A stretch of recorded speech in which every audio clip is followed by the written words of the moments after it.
Commissioners. Lindsay Good morning. Rousseau, your CFO. So Tom has done a nice job of road mapping you through what we're going to talk about today. So with that, I will just jump in. The very first thing, like he said, we want to talk about is that notice of funding opportunity. So that was posted online last Friday, and it is available for 2 weeks. So it closes on June 19th.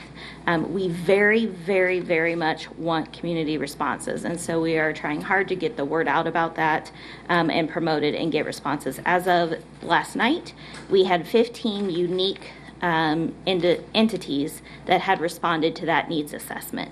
So I do think, just based on some of the wording I've heard about, some of the questions we received, it might be helpful to clarify a couple things. So the first thing I want to clarify is this is simply the needs assessment. This is just trying to inform you all of what needs exist in our community and to what extent, because we can use that then to help craft a strategic plan whereby you all will allocate funding to those particular needs. So this is not an application for funding. If a group would be eligible under the strategic plan that you all authorize, unfortunately there will be quite a lot of work that will be involved because this is federal taxpayer money that's being awarded, and so that does come with the same strings for folks receiving the money that we have. So that will mean that when you all determine what those eligibility areas are, we will conduct risk assessments on those entities that might be applicable or eligible for funding to make sure if they're a government entity, make sure they've had their audits done, that there's no issues of weakness that we would need to make sure to get resolved. Because again, Sedgwick County is on the hook, and our job in finance is to make sure the Board of County Commissioners is protected. Once that's done, there will be some training that happens at the same time for those entities so that they understand what type of documentation is necessary, they understand what type of reporting is necessary, and we also want to make sure they understand that at the end of this, the federal government has made clear that this will be subject to single audit, which is something that governments can go through if they receive a certain level of federal dollars. It also could be subject to the federal government's inspector general. And so, unfortunately, these dollars aren't easy money necessarily. There will be some strings attached to that. So I just want to make sure everyone's on the same page about what those expectations are and what this notice of funding opportunity is actually doing for us. So what we thought might be helpful is to quickly walk through this document. And so we are on the front page of sedgwickcounty.org, and you can see just underneath the banner, there's the Sedgwick Cares Notice of Funding Opportunity and Solicitation of Information. So a fancy way of saying needs assessment. So everyone can look through this and see maybe what they apply for. I'm going to pretend that I'm a social services agency right now. Maybe I'm providing some homeless support during this time. So I want to see what social services look like. So I can click on that. It gives me some general guidelines about what's eligible, what eligible costs might be, and then what ineligible costs might be. So this looks pretty good. I think I have some eligible costs. So I'm going to scroll down here to the bottom and say, I provide social services in Sedgwick County.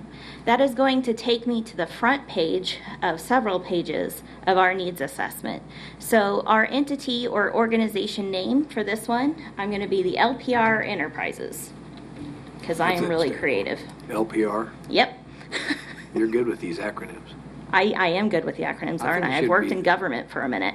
NOFO LLC. That's right, I like it. Well, sorry, I've already got it typed in. Next time we'll do that. So I am a not-for-profit healthcare provider because I'm providing these services. My street address, 123 North Main. I am located in Wichita. My zip code is 67203. I am small. I don't have a website. My authorized representative, again, is going to be me. Here's a legitimate email. And my phone number. And I want to be the one to answer. So you'll see down here there are two fields called a SAMS number and a DUNS number. These are not required fields, but basically if you already receive federal funding, you're going to have one of these numbers. So the DUNS number actually stands for the Data Universal Numbering System. And basically it is used for businesses. Lenders can use it to go out and look at the long-term information for an entity, as well as maybe their stability if they are wanting to do lending information. And then the SAMS number actually generally probably will be the DUNS number. SAMS is the entity where folks go to register and say, I am an entity that's eligible for federal assistance. And they must have that registered in order to receive federal assistance. So we're going to use Sedgwick County's number. And I'm going to go to the next page.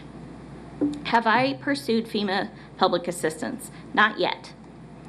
And so I definitely haven't received any. Student or small business association programs? No, I haven't. I'm a not-for-profit. I don't really feel like that qualifies for me. Have I pursued funding from the U.S. Department of Health and Human Services? Yes, I have. Maybe I've asked for some CDC funding. I've asked for $5,000, but I haven't actually received anything yet. CDBG, have I received any? No. And so I don't have to answer that next question. Other funding received. Have I received other funding? Yes, I have some exceptionally generous donors. Yes, ma'am. Lindsay, so for those out there who aren't familiar with all these acronyms, is there a way to, like that CDBG, I mean, is there a way to, I mean, not everybody's, I mean, maybe they have, maybe they're not, I don't know. Can we can definitely add to it, but I would tell you for the most part, if they've received it, they know the acronym. Okay. But yes, we can do that. That's a good point. So we can tweak that, and we will get that adjusted after this meeting.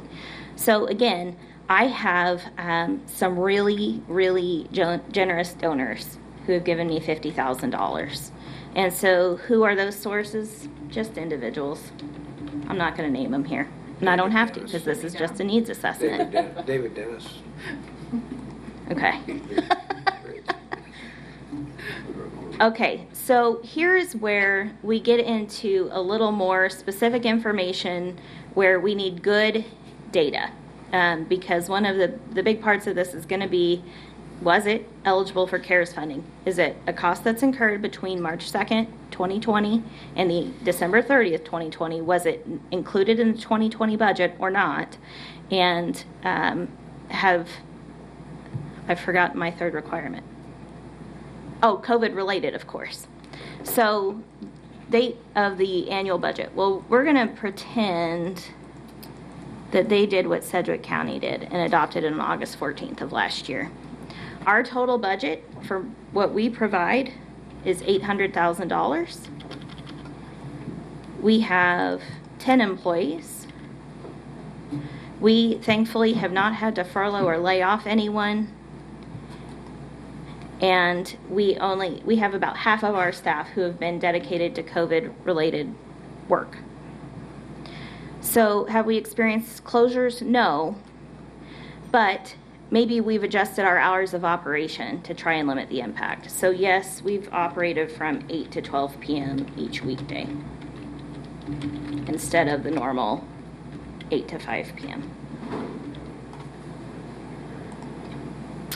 So then we need to know, again, and this is something that came up, I think, in our questions and discussion yesterday.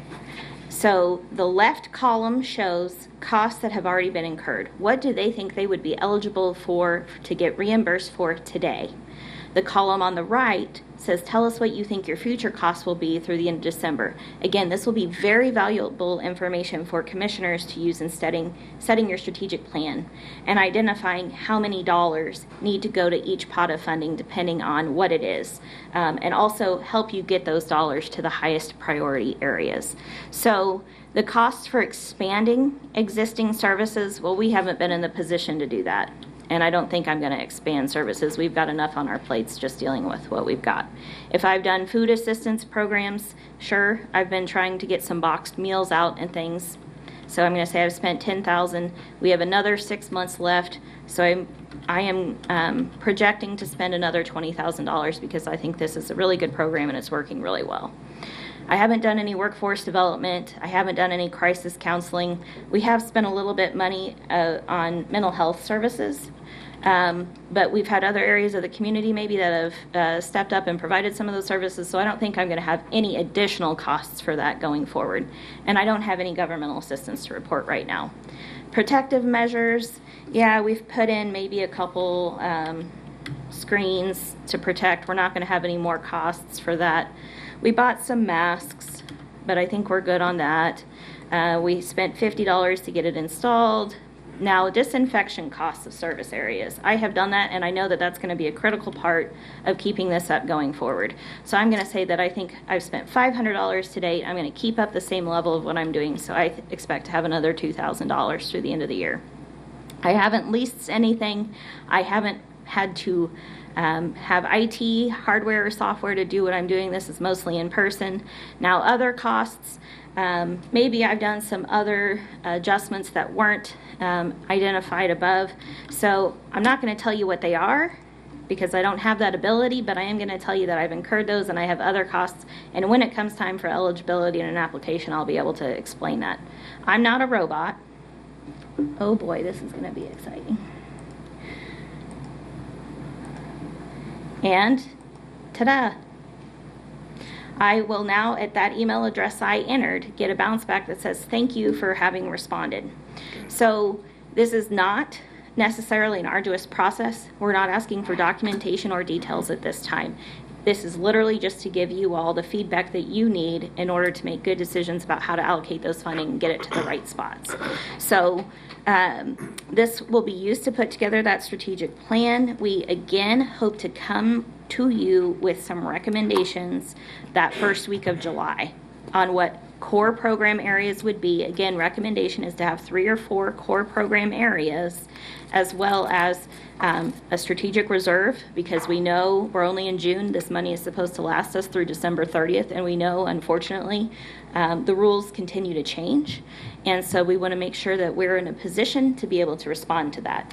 And then the rest of the funding we'll need to use to determine how much do you want to use for county eligible expenses versus other entities. And so we'll have those discussions. Now, we know we're not going to be able to fund everything. Either it's not going to be eligible, or maybe it's not going to be the right type of expense for governmental funding. And so we're going to try really hard not to leave people high and dry.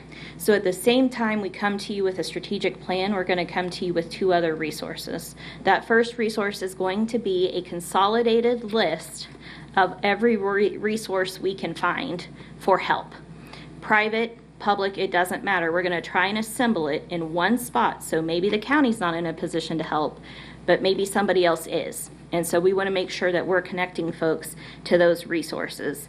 And then we also are going to use this great information that we get through this needs assessment, and we're going to use that to help you all compile information to respond to Commissioner O'Donnell's request a couple weeks ago during budget hearings, where we know that our legislative and congressional delegations want to know what needs exist in our community. And so we're going to have some really great information to be able to share with them specifically what is happening here, so that if the county or CARES funding is in a position to help, they can understand what those needs are and maybe help craft some future legislation to help for that.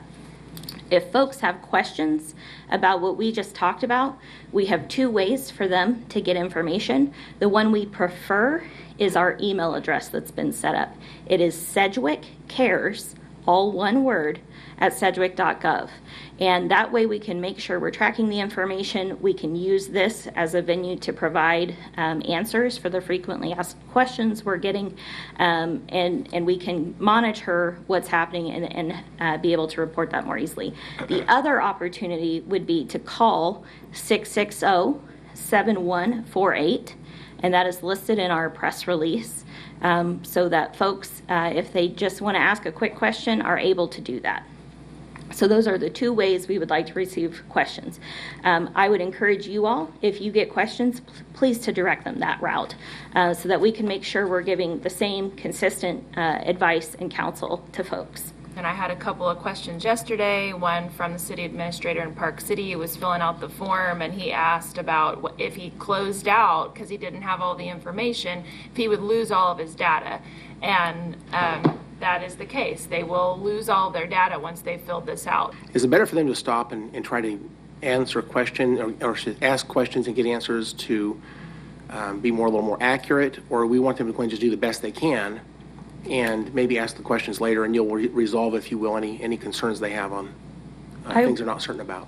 I apologize. I would say the latter. Go ahead and complete it to the best of their ability, recognizing that this is simply a needs assessment. If it turns out that they have missed something significantly, let us know. We can go in and amend data. This doesn't have to be perfect. This isn't the application. So we just need to get a good idea to give you all a good idea. So the way I would say it is, they're not going to be audited or held accountable for what their answers are. This Absolutely is simply not. helping us trying to figure out what we have to do in the future. So I would agree with that answer. And then I guess along that line, if someone misses the opportunity and they in fact don't fill this out, we're going to be left with less information than we would like, but there will still be an opportunity in the future to actually make an application for funding. Absolutely. This is not necessarily limiting their ability to do that in the future. Right. There's two This- separate issues entirely, right? Absolutely. We will not look at whether they've put it in. We will not hold them to any of the answers they've given. We, as well as anyone, understand how flexible and fluid this situation And is. likewise, if they fail to do this entirely, but they can, say when the next window opens up and they want to actually apply for funding, they can still do that. It's just that we would like them to do this now so we know what to expect. Yes, exactly. Can individuals end up applying? It's mainly business and entities, right? So for the needs assessment, anyone can put in anything they want, and we Okay. would welcome that. Right. Depending on who actually receives funding, that will be up to you all through that strategic plan, and we'll also hear from Widow O'Brien's on what they recommend in terms of where the greatest area of need is and making sure we're getting that addressed. At this point, for our gathering information, we've put them into 5 categories. Is this Widow O'Brien's advice as well, and you all? Yes. Okay. Yes, that was done in conjunction with Widow O'Brien. And so the 5 categories are cities, which really we would allow any government, but that's how, those are the folks we've actually heard from who likely have the expenses. Cities, townships in Sedgwick County. Right, they must be located within Sedgwick County. Right. Otherwise, their counties will receive funding from the state. Correct. The K through 12 education in Sedgwick County, public health assistance. Can I ask about Yeah. the schools? Sure. So, like Andover School District that touches Wichita? So we would welcome hearing from anyone who has, for this assessment, we would welcome hearing from anyone who has needs. Okay. Because that helps us, those kids live in our county. But that does not necessarily guarantee that will be the funding down the road. We're also continuing to get information from the Department of Education on a regular basis about how they're going to allocate funding. And so this will be something we'll keep a close eye on through the process. So if there's a crossover school district into our county, then they may have to talk with the state as well for state funding versus Right. us Well, or and whatever. We'll have to even- figure that out. And even school districts in our own county, if the state's going to fund it equitably across all counties through their Board of Education, then that would be something we would want to make Right. sure we're not positioning ourselves to And do any along that, damage. I think the top person I heard today that like the top person at the state school district K through 12 is going to issue their guidelines maybe like July 10th, I heard. Okay.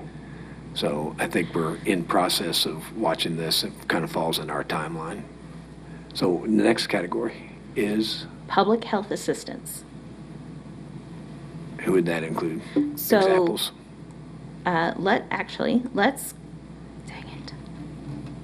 Let's go up and look at each of these categories, so that way I do not misspeak. So you can see the eligible, now the term here is applicant. It's not really an applicant, it's a hear needs you. assessment. But these Okay. are the entities that we've identified. Again, not a commitment or a promise that will be included in funding down the road. But it's just trying to give some structure and help folks understand if they would have an opportunity to provide that feedback to us. Okay. And then the fourth category is So we looked at social services. social services. That's all of their nonprofit, or is that's where the nonprofits would go? Right. For the most part, I would expect it to be there. There could be other not-for-profits in some of those other areas as well. But certainly I would expect many of the not-for-profits that come to mind to come to this category. And obviously for-profit social services as well. Absolutely. Okay. And then what was the final The category? final is our catch-all category. Ah. And that is other unanticipated needs assistance programs. So Okay. that is, I know we had a question last week from the chamber about this. This would be where businesses would have the opportunity Okay. to complete it if they don't otherwise fit within one of those other categories. Okay.